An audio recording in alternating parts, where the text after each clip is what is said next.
Dalam nama Bapa dan Putra dan Roh Kudus. Amin. Tuhan bersamamu dan bersama rohmu. Inilah Injil suci Yesus Kristus menurut Santo Markus bab 3 ayat 13 sampai dengan 19. Dimuliakanlah Tuhan.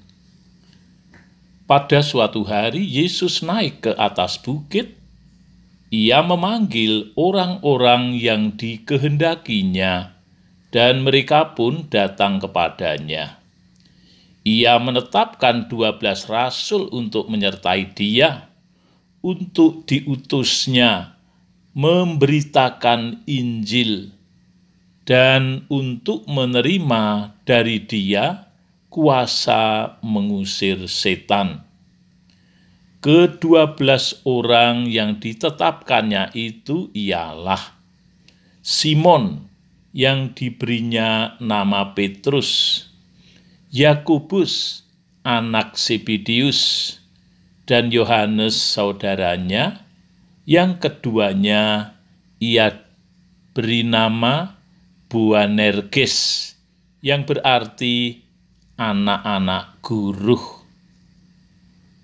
Selanjutnya, Andreas, Filipus, Bartolomeus, Matius, Thomas, Yakobus anak Alfeus, Tadeus, Simon orang Selut, dan Yudas Iskariot yang mengkhianati dia. Demikianlah Injil Tuhan, terpujilah Kristus. Saudari-saudara, putra-putri Tuhan yang terkasih, umat Katolik seluruh Paroki Santa Maria Fatima di Banyumanik. Ada orang yang mengungkapkan perasaannya dengan jujur setelah mengikuti kegiatan pelayanannya di gereja.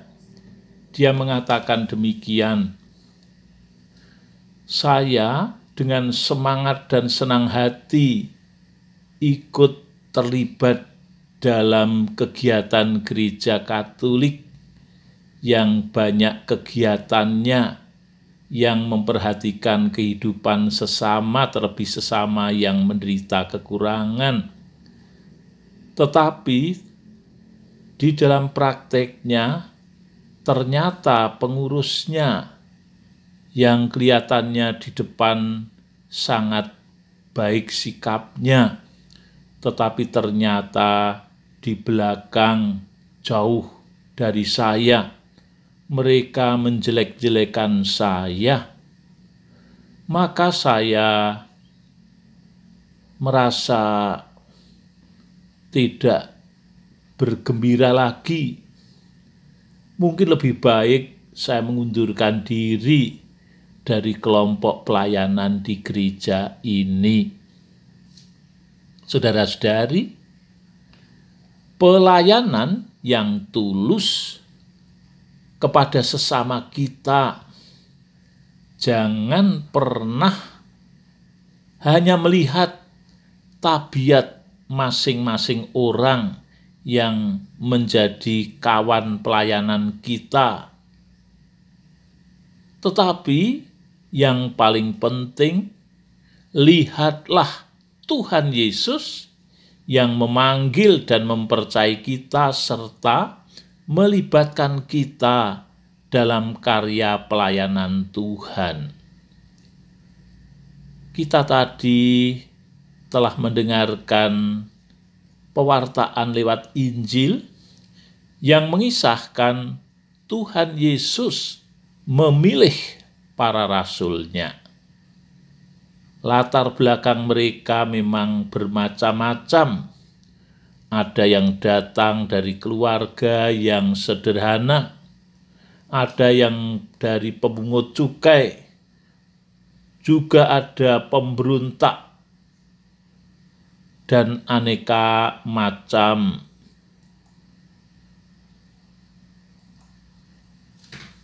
Perangai masing-masing tampil. 12 rasul yang dipilih oleh Tuhan pun memiliki tabiat masing-masing berbeda-beda. Ada 12 tabiat. Ada yang menyangkal Tuhan, ada yang menganggap Tuhan itu hantu, ada yang mengkhianati Tuhan, dan masih ada aneka macam ulah yang kalau diamati sebenarnya ulah yang gubal-gabul, tidak bermutu, ditampilkan dalam tingkah laku para rasul itu. Dan Tuhan Yesus mulai membentuk pribadi mereka masing-masing, sehingga mereka menjadi pribadi yang siap mewartakan kerajaan Allah dengan kesaksian hidup para rasul yang bersatu hati dengan Tuhan Yesus. Sebenarnya panggilan Tuhan di zaman kita pun sungguh berlaku bukan hanya untuk kaum berjubah, romo, suster, bruder, tetapi kita semua umat Katolik di paroki Banyumane ini yang berjumlah hampir 5.000 orang ini, semua dipanggil untuk mewartakan kerajaan Allah lewat kesaksian hidup kita masing-masing. Dan berdasarkan baptis yang telah kita terima, kita semua dipanggil untuk menjadi utusan Tuhan yang membawakan kabar keselamatan Tuhan itu.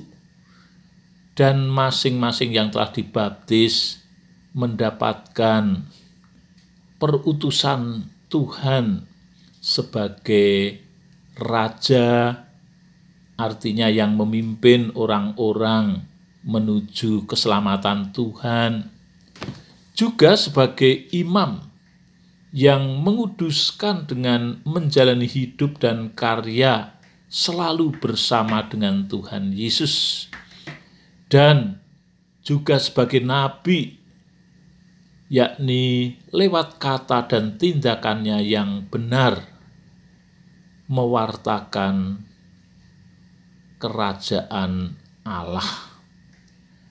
Pewartaan kedatangan kerajaan Allah ini sangat mendesak diwartakan oleh murid-murid Tuhan Yesus, termasuk kita semua yang hidup di tengah masyarakat Indonesia ini, di mana sekarang ini Indonesia sedang mengalami banyak konflik sosial dan tumbuh kelompok-kelompok yang egoismenya tinggi dan kelompok yang semangat duniawinya sangat kuat. Maka pewartaan kerajaan Allah yang menghadirkan kedamaian, keadilan, cinta kasih, kebenaran, sukacita semakin mendesak untuk diwartakan.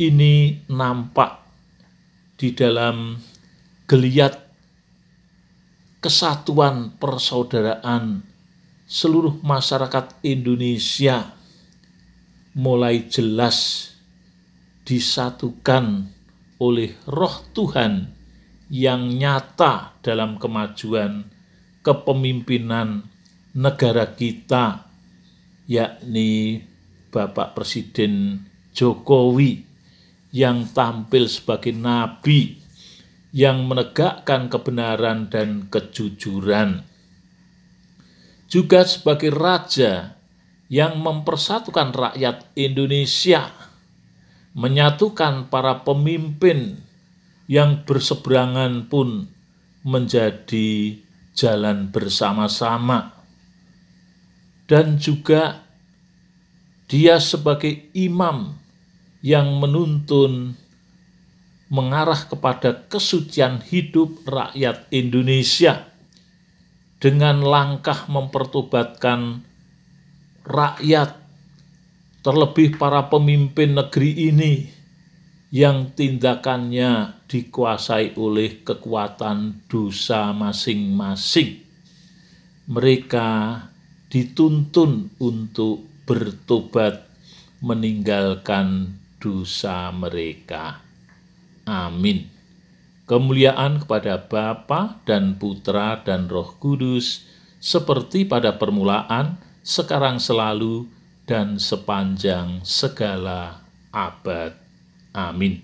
Dalam nama Bapa dan Putra dan Roh Kudus. Amin.